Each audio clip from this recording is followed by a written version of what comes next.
Good evening friends, आदरणीय पालक आणि सर्व विद्यार्थ्यांना माझा नमस्कार. आज पुन्हा आपल्या सर्वांसाठी अतिशय सोपी, सरळ आणि आपल्याला सहज लक्षात येईल असं इंग्रजी बोलण्याच्या आणि लिहिण्याच्या दृष्टीने एक पॅटर्न घेऊन आलेलो आहे. तो पॅटर्न म्हणजे आय प्लस एम प्लस व्ही4 प्लस ओ. आता सुरुवातीला तुम्हाला आय घ्यायचं आहे. आय म्हणजे मी. त्याच्यानंतर एम म्हणजे आहे.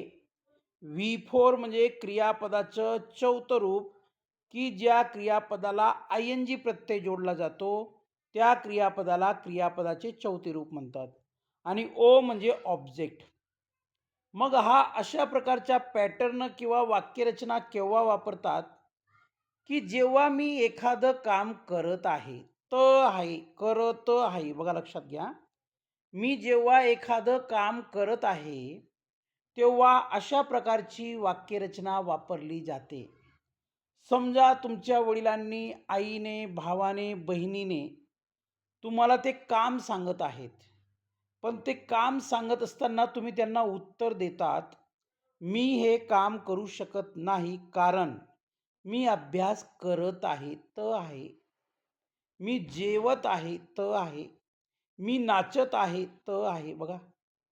तर अशा वेळेला ही वाक्यरचना वापरली जाते. मग नेमकं ही वाक्यरचना कशी आहे? वाक्य कशी तयार होतात? पॅटर्न काय आहे? ही वाक्य कशी बोलली जातात? Everything I will explain you. प्रत्येक गोष्टीचं मी आपल्याला स्पष्टीकरण देणार आहे. पहिलं वाक्य बघा. I am reading a book. मी पुस्तक वाचत आहे. बघा, वाचत आहे. I am reading a book. मी पुस्तक वाचत आहे. दुसरं वाक्य बघा. I am eating an apple. मी सफरचंद खात आहे. आहे बघा. मी सफरचंद खात आहे. मग अशा प्रकारची वाक्यरचना जेव्हा तुम्ही एखादी क्रिया करत आहेत, जेव्हा तुम्ही एखादी गोष्ट करत आहात, तुम्ही जे काम हाती घेतलेलं आहे ते चालू आहे, सुरू आहे, तेव्हा अशा प्रकारची वाक्यरचना वापरली जाते. तिसरं वाक्य बघा. I am writing a letter. मी पत्र लिहित आहे. आहे बघा. I am drinking water. मी पाणी पीत आहे. आहे. पीत आहे. I am learning English. मी इंग्रजी शिकत आहे. आहे बघा. I am playing cricket. मी क्रिकेट खेळत आहे. अशा वाक्यांचा आपल्याला जर भरपूर सराव करायचा असेल, तर मी वर दिलेला पॅटर्न आपल्याला लक्षात घ्यावा लागेल. आता पहिल्या स्क्रीनवर जवळ-जवळ मी 6 वाक्य आपल्याला एक्सप्लेन केलेली आहेत. ती कशी तयार झालेली आहेत हे सांगितलेलं आहे. त्या वाक्यांचा अर्थ काय आहे ते सांगितलेलं आहे. तर अशा प्रकारचा सराव तुम्ही करू शकतात. पुन्हा बघा, ह्याच पॅटर्ननुसार आपल्याला अजून काही वाक्य तयार करता येतील. ती वाक्य आहेत. I am watching TV. मी टीव्ही बघत आहे. आहे बघा. I am watching TV. मी टीव्ही बघत आहे. I am cooking food. मी जेवण बनवत आहे. I am cleaning my room. मी माझी खोली साफ करत आहे. I am listening to music. मी संगीत ऐकत आहे. I am singing a song. मी गाणे गात आहे. I am painting a picture. मी चित्र रेखाटत आहे. I am running in the park. मी बागेत धावत आहे. राईट.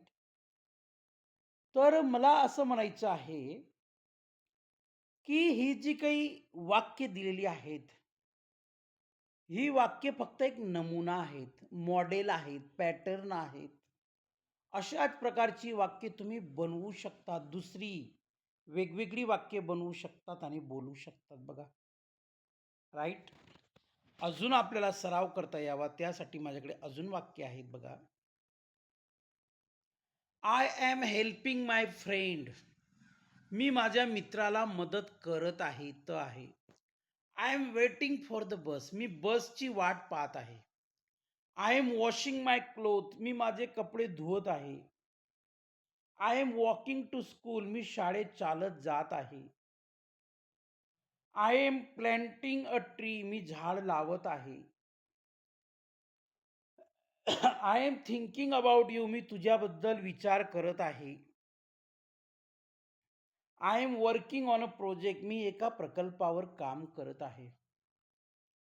जवळजवळ I have explain around 20 sentences.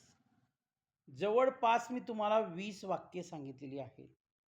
या 20 वाक्याच्या मदतीने तुम्ही दुसरी 200 वाक्य बनवू शकतात, 2000 वाक्य बनवू शकतात, 20,000 वाक्य बनवू शकतात, 2,00,000 वाक्य बनवू शकतात, कितीही वाक्य बनवू शकतात. तुम्हाला पूर्णपणे स्वातंत्र्य आहे.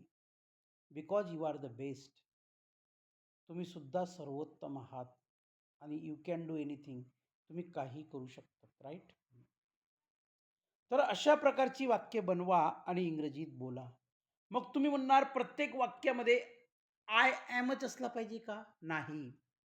तुम्ही ही घेऊ शकतात, शी घेऊ शकतात, यू घेऊ शकतात, वी घेऊ शकतात, दे घेऊ शकतात, एखाद्या मुलाचं मुलीचं नाव घेऊ शकतात. जसं Ganesh is reading a book. Ganesh पुस्तक वाचत आहे. आता बघा हां, मी आय एमच्या व्यतिरिक्त आपल्याला वाक्यरचना सांगते बरं का. Ganesh is reading a book. Ganesh पुस्तक वाचत आहे. Mohan is helping me. Mohan मला मदत करत आहे. They are coming to me. ते माझ्याकडे येत आहेत. We are going to school. आम्ही शाळेत जात आहोत. Manisha is solving examples. Manisha उदाहरणे सोडवित आहे. तर अशा प्रकारची वाक्य तुम्ही बनवू शकतात आणि बोलू शकतात. म्हणजे प्रत्येक वाक्यरचनेमध्ये आयच असला पाहिजे असं नाही. Thank you very much. धन्यवाद.